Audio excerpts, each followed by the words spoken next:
The metal walls of the observation deck gleamed as Captain Drell watched the human soldiers train below. His outer membrane rippled with barely contained disappointment. These were the warriors everyone had been so worried about, the supposed deadly apex predators of their world. He clicked his auxiliary mandibles in what his species considered a laugh. Another miss, he noted to his aide, marking down yet another failed shot in his report. That's the 12th one in this session alone. The human soldiers continued their exercises, seemingly unbothered by their poor performance. They moved through the training ground with fluid grace that even Drell had to admit was impressive, but their shooting left much to be desired. The targets they were supposed to hit remained mostly untouched, while the areas around them were riddled with holes.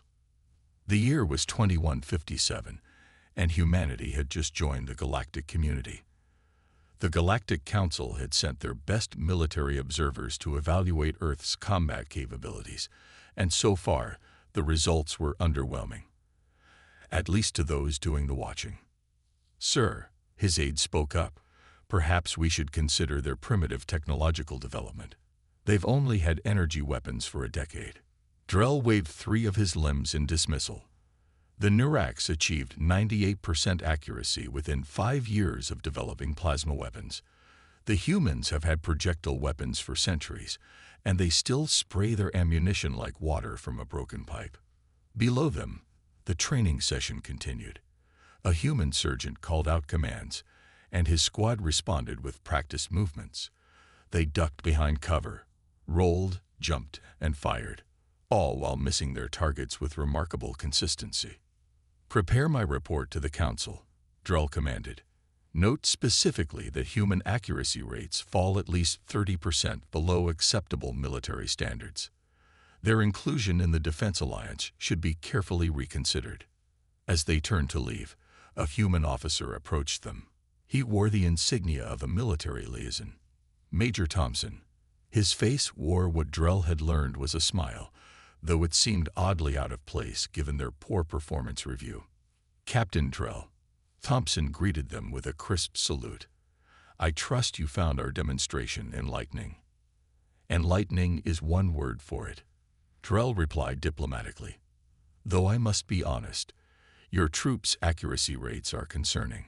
Thompson's smile didn't waver. If anything, it grew slightly wider. "Accuracy is a funny thing, isn't it?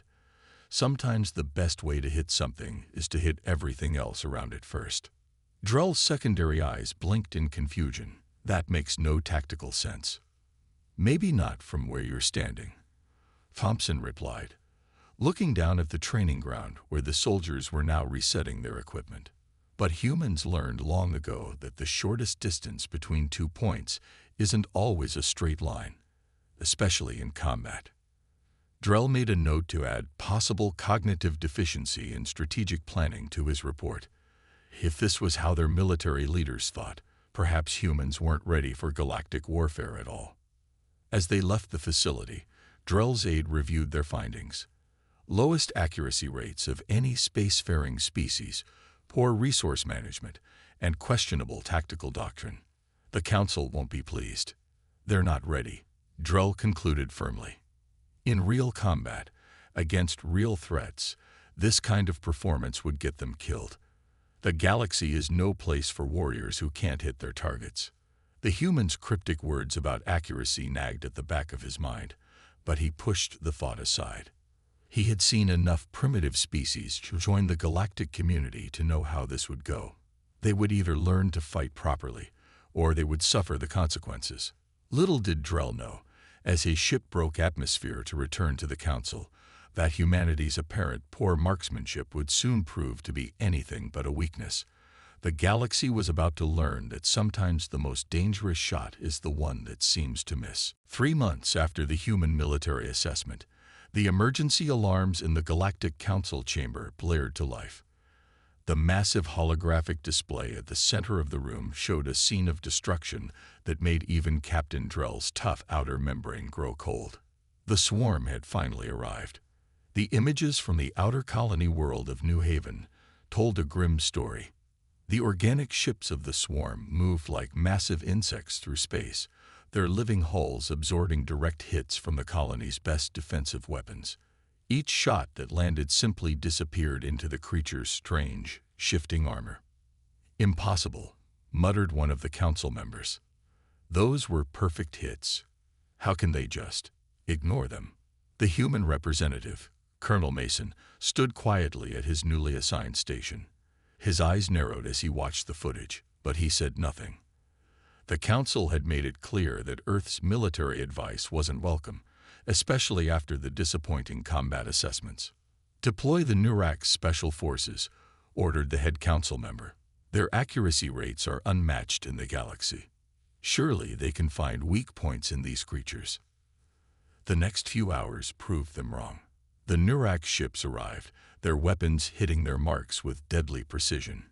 Each shot struck exactly where it was aimed, and each shot did absolutely nothing. The swarm's organic ships didn't even seem to notice the attacks. "We need to try something else," Mason finally spoke up. "Those ships aren't just absorbing the hits, they're learning from them. Each perfect shot teaches them exactly what to defend against." Captain Drell turned all four eyes toward the human. "And I suppose you have a better suggestion. Perhaps we should miss on purpose, like your soldiers." Mason didn't rise to the bait. Instead, he pointed to something in the footage that everyone else had missed. "Look at their movement patterns. They're not just attacking, they're avoiding certain areas. Areas where our shots have gone wild or missed." "That's ridiculous," another council member scoffed. "Why would they fear missed shots more than direct hits?" "Because," Mason explained patiently, "they don't know what those shots were meant to do. An enemy that adapts to everything you throw at it will always be most worried about the attacks it doesn't understand." The council chamber fell silent as the implications sank in. On the display, another colony defense tower fell to the swarm's attacks. The perfect, precise shots of the galaxy's best warriors continued to do nothing. "We have a battle group in the area," Mason offered. "Let us try. What's there to lose at this point?" Captain Drell wanted to argue, but the destruction on the screen made him hold his tongue. The council members exchanged looks before giving a reluctant nod of approval. The human ships arrived 2 hours later. Drell watched with his mandibles clenched as they took up position around the colony. Their first shots went wide, missing the swarm ships by what looked like miles. Their second volley seemed even worse, striking empty space and nearby debris. "This is exactly what I was afraid of," Drell started to say, but then he noticed something odd. The swarm ships were changing their attack pattern. Their fluid, confident movements became more hesitant. They began to avoid certain areas of space, areas where those missed human shots had gone. "They're not missing," Mason said quietly, a small smile playing at the corners of his mouth. "They're hurting. Sometimes to hit what you want, you have to change everything around it first." Drell watched in growing amazement as the pattern of seemingly random human shots began to make a terrible kind of sense. They weren't trying to destroy the swarm ships directly. They were changing the battlefield itself. And for the first time since the attack began, the swarm looked uncertain. The mining colony of Bluestone was the largest source of starship fuel in the outer sectors. When the swarm attacked it, everyone knew this would be the real test. Nearly 1,000 ships from 30 different species gathered to defend it. Captain Drell stood at his command post, watching the massive fleet prepare for battle. The Nurak ships formed perfect attack lines. The Velari cruisers took up their famous diamond formation. Every species positioned their forces according to their most effective combat patterns. The humans, as usual, were late. "Your forces are still not in position." Drell sent a message to Colonel Mason. "The swarm will be here in 10 minutes.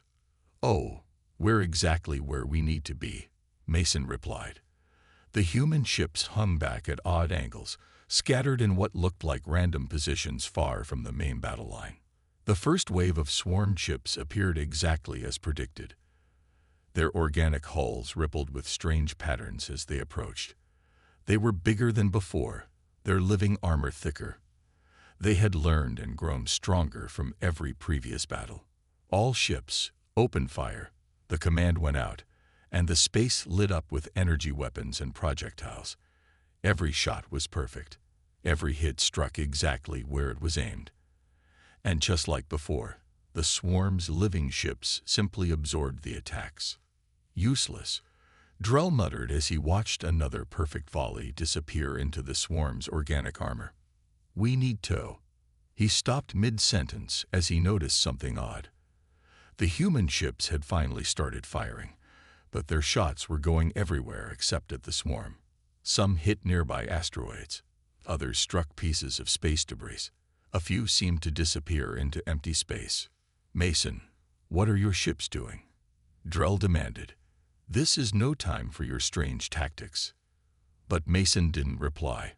The human ships continued their seemingly random attack pattern.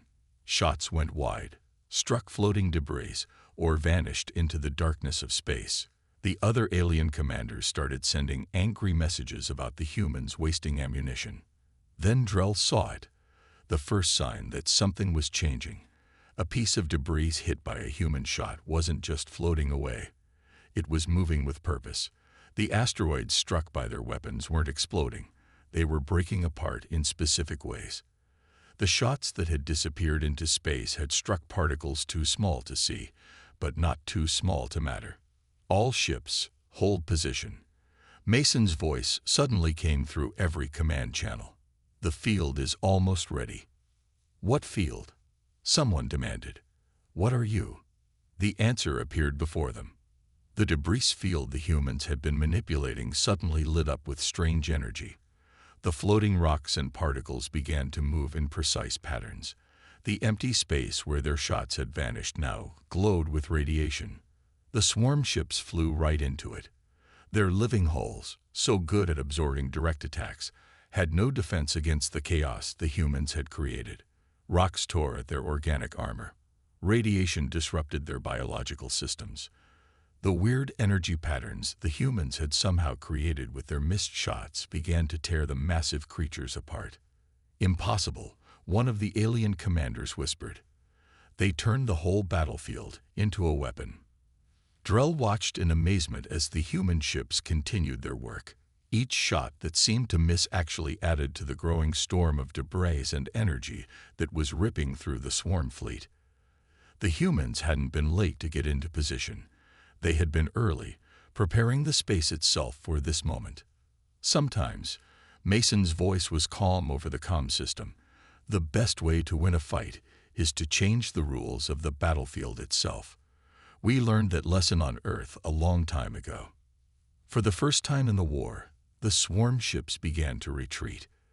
They could adapt to direct attacks, but there was no way to adapt to a battlefield that had become a weapon itself. After the battle at Bluestone, Captain Drell couldn't sleep.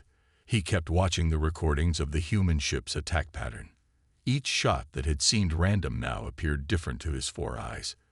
He began to see the patterns hidden in what he had thought was chaos. The door chime of his quarters rang. Colonel Mason stood outside, holding what humans called a tablet computer. "Come to explain your tricks?"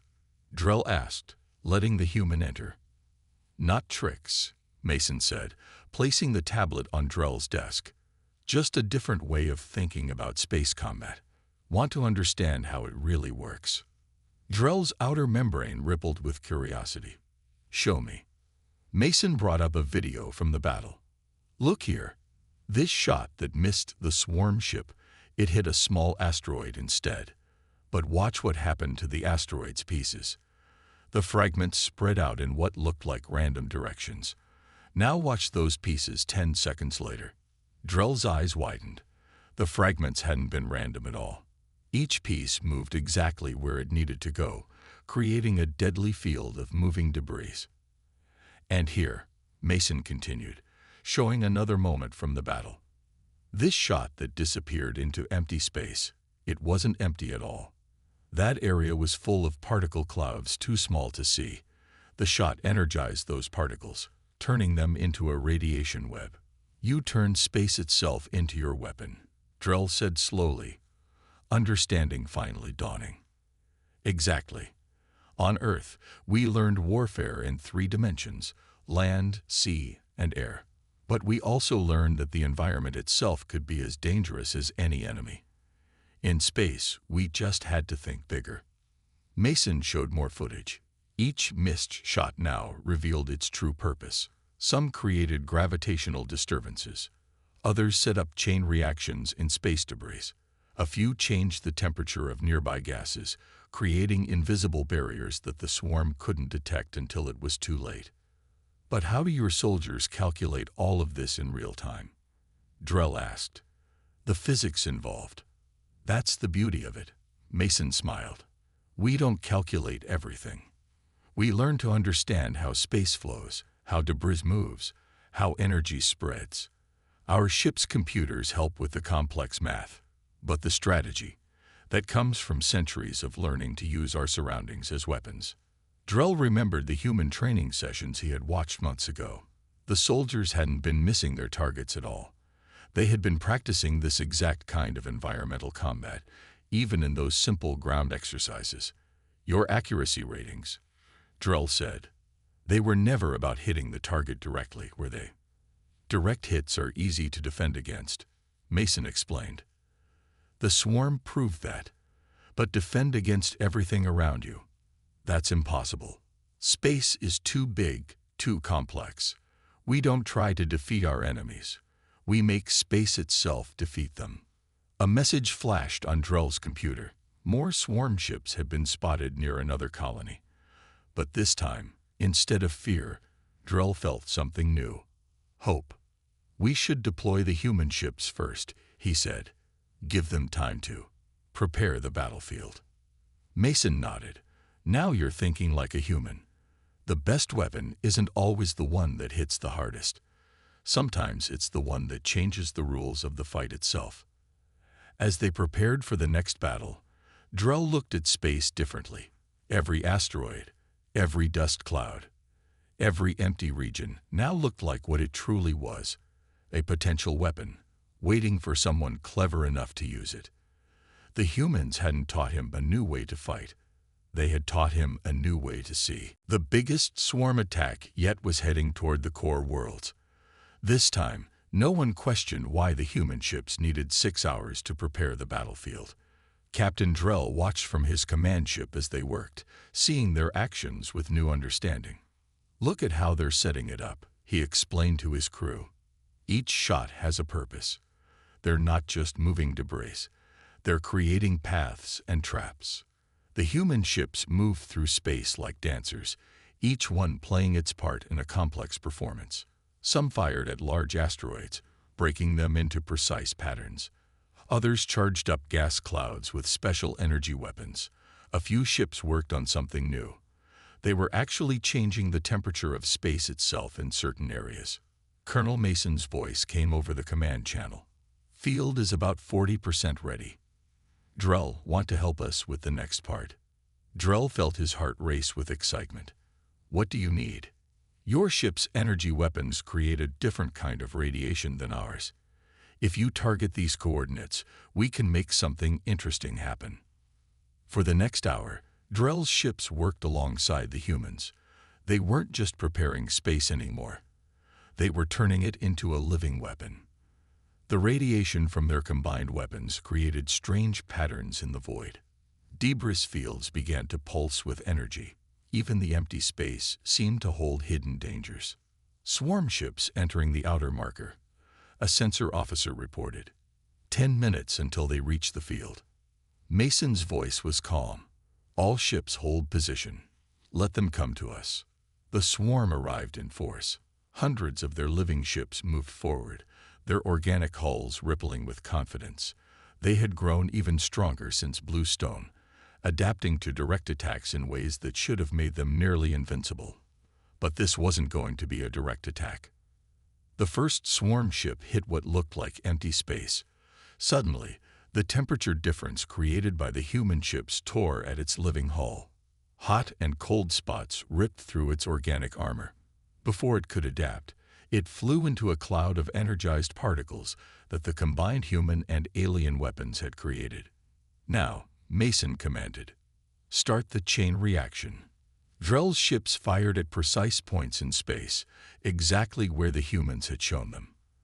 The radiation fields they had created began to pulse and move. The debris fields came alive with energy. Space itself seemed to turn against the swarm. The massive alien fleet found itself caught in a trap made of the void itself. Their adaptive armor couldn't protect them because everything around them had become a weapon. Each time they tried to avoid one danger, they flew into another. "I've never seen anything like this," one of Drell's officers whispered. "They're not even shooting at the swarm anymore. They're just conducting the symphony of destruction they prepared." The battle was over in less than an hour. The mighty swarm fleet was torn apart not by direct hits, but by the very space they tried to fly through. The few ships that attempted to retreat found their escape routes cut off by more fields of weaponized debris and energy. When it was done, Mason's ship pulled up alongside Drell's. "Your crews learned quickly," Mason said. "Those radiation patterns they created were perfect." Drell felt pride wash over him. "We had good teachers, though I still don't understand how you first learned to fight like this." "Simple necessity," Mason replied. "On Earth, when we couldn't beat our enemies directly, we learned to use everything around us as a weapon. Space just gave us a bigger playground." Looking at the battlefield, now quiet except for the gentle drift of energized debris, Drell finally understood. Humans hadn't mastered space combat. They had mastered space itself. The Great Hall of the Galactic Council looked very different now. Where once alien leaders had looked down on humans with doubt, they now sat eagerly waiting for lessons in human combat tactics. Captain Drell stood at the front with Colonel Mason, ready to begin the first official class in what they now called environmental warfare. "The basics are simple," Mason explained to the gathered military leaders from 30 different species. "Stop thinking about weapons as things that only go from point A to point B. Start thinking about space as one big weapon waiting to be used."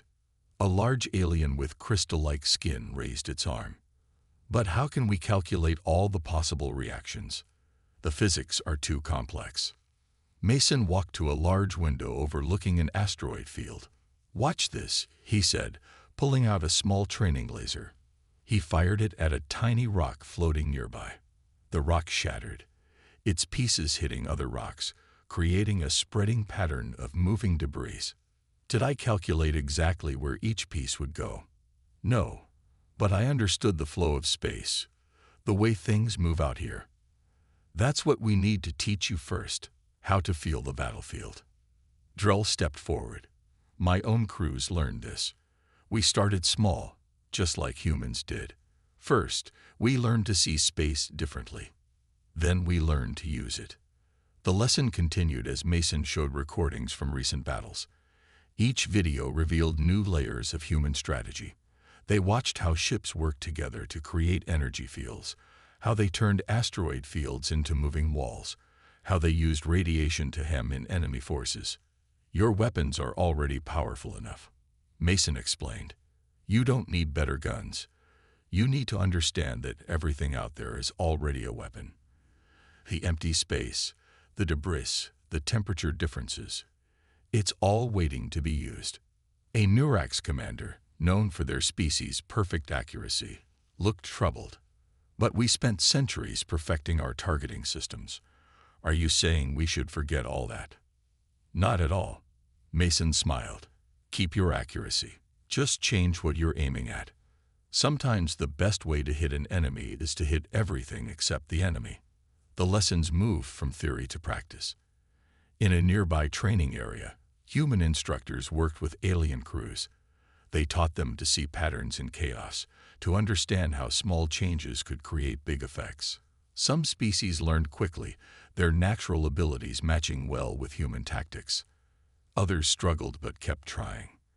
"Watch how the debris moves," a human instructor told a group of alien gunners. "Don't fight against the flow of space.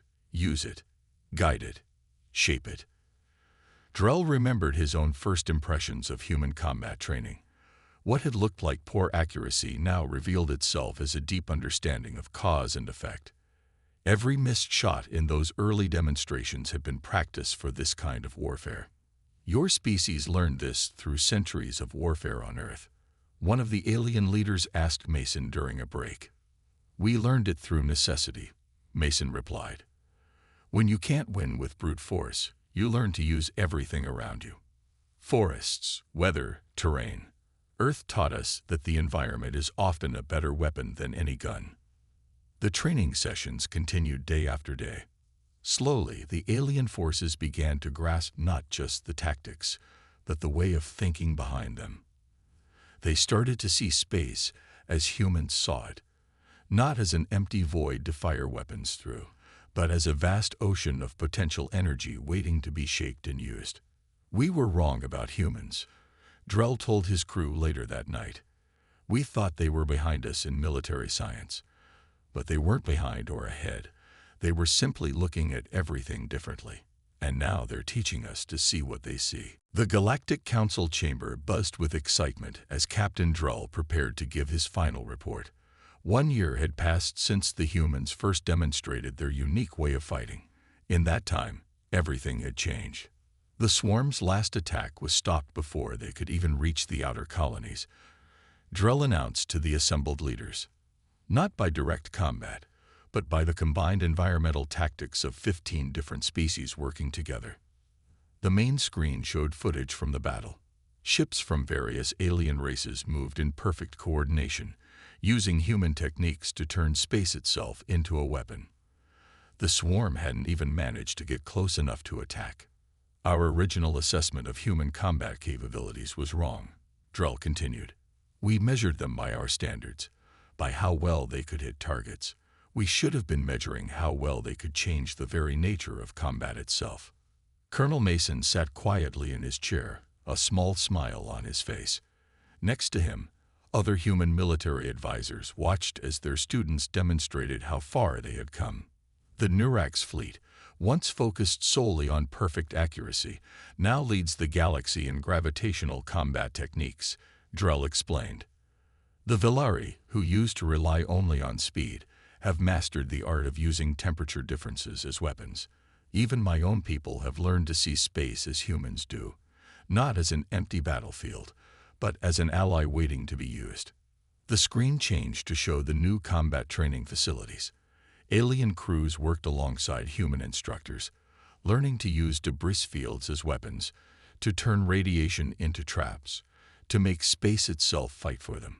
Most importantly, Drell said, we've learned that true combat efficiency isn't about hitting what you aim at. It's about understanding everything around you, about seeing the connections between things that seem unconnected. He brought up the old accuracy ratings that had once made the Council doubt human military capabilities.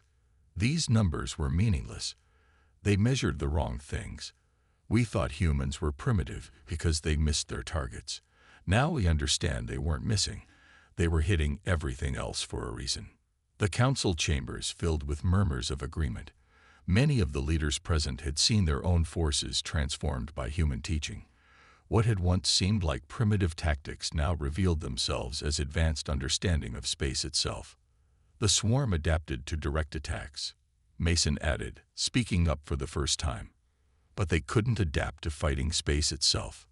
No enemy can. Drell nodded, which is why I propose a complete overhaul of how we rate combat effectiveness. No more simple accuracy measurements. We need to measure how well species understand and use their environment, how they turn space itself into a weapon. The vote was unanimous.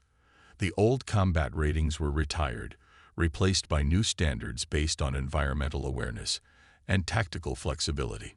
To no one's surprise, humans scored at the top of these new rankings. After the session, Drell found Mason looking out at the stars through the council chamber's giant window. Your people have changed everything, Drell said. Not just how we fight, but how we think about space itself. Mason smiled. We didn't change anything. We just helped everyone else see what was always there. Space was always a weapon. We just had to learn to use it because we weren't good enough at hitting things directly. Drell's outer membrane rippled with amusement. Sometimes the best teachers are those who had to learn the hard way. And sometimes, Mason added, the best shot is the one you don't take at all. Together, they watched the stars, seeing not empty space between them, but an endless field of possibilities. The galaxy had learned its lesson. Never judge a species' combat ability by how well they hit their targets. Judge them by how well they understand that everything can be a target, and every miss can be a hit, if you know how to use it.